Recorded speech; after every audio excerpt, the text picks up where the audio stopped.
Hello all of you, welcome to my channel. In this video we are going to see questions and answers class 10th first flight book chapter 2nd. Chapter name is Nelson Mandela Long Walk to Freedom. These questions are written on page number 18 and 19. Where did the ceremonies take place?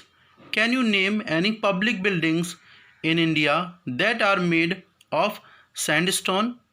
In our answer, we have to write down where did the ceremonies take place, and we have to write down any public buildings in India that are made of sandstone.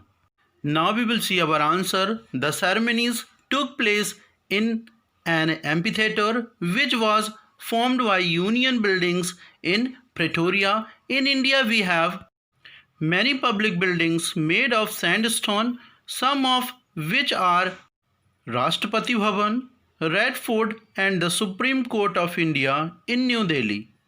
Now we will see the second question. Can you say how 10th May is an autumn day in South Africa? Here is our answer. Since South Africa lays in the southern hemisphere, we can say that May falls in the autumn season. Second question's answer we can give in another way also. 10th May is an autumn day in South Africa because on this day there was the largest gathering of international leaders on South African soil for the installation of South Africa's first democratic non-racial government. Now we will see the third question. At the beginning of his speech, Mandela mentions an extraordinary human disaster. What does he mean by this? What is the glorious human achievement he speaks of at the end? Now we will see our answer.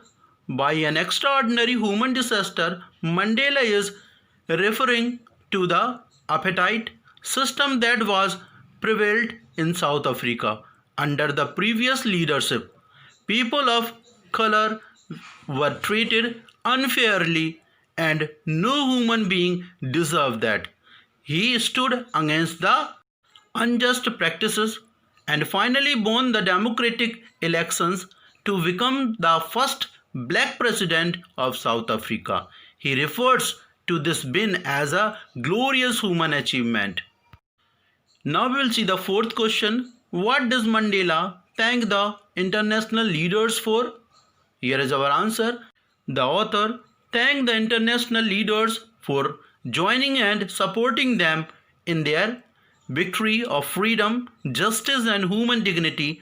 Earlier, many nations had cut ties with South Africa because of their practice of apartheid. The word apartheid means racial discrimination on the basis of color and caste. Already we have discussed these things in our previous video while we are read that chapter. Those who have not seen the previous video, just to see the upside, there is a I button. You can watch the previous video or the full chapter Nelson Mandela Long Walk to Freedom here also. Now we will see the fifth question. What ideals does he set out for the future of South Africa?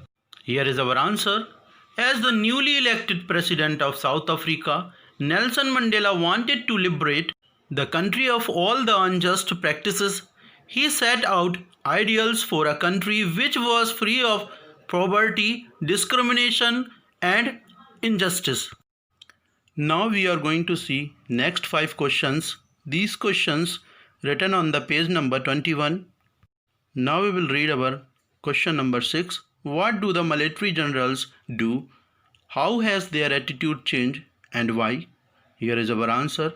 The military generals saluted Nelson Mandela and promised their support to the newly formed democratic government of South Africa. Their attitude has changed because earlier they were under the rule of the white supremacy. During that rule, they would have arrested Mandela as he was considered to be a criminal. Now, with the abolition of apartheid and the formation of a democratic government, their attitude has also changed. Now we will see the 7th number question. Why were two national anthems sung? Here is our answer. The two national anthems, one of the blacks and other of the whites, were sung, symbolizing quality and respect for the entire community irrespective of their color. Now we will see the question number 8. How does Mandela describe the system of government in this country? In the first decade and in the final decade of the 20th century, here is our answer. In the first decade of the 20th century, white supremacy created a system of racial domination and made life a living hell for the dark-skinned people. Mandela referred it as one of the harshest, inhuman societies of the world. In the final decade of the 20th century, the system of apartheid has been changed into one that recognizes all humans as equal, regardless of their color, race, or gender. Now we will see the question number 9. What does courage mean to Mandela? Here is our answer. To Mandela, courage does not mean the absence of fear, but the victory over it. A man who is courageous is the one who has overcome his fear to fight all the odds. Now we will see the question number 10. Which does he think is natural to love or to hate? Here is our answer. He believes love comes more naturally to humans as opposed to hate. No one is born with hatred in this heart for another.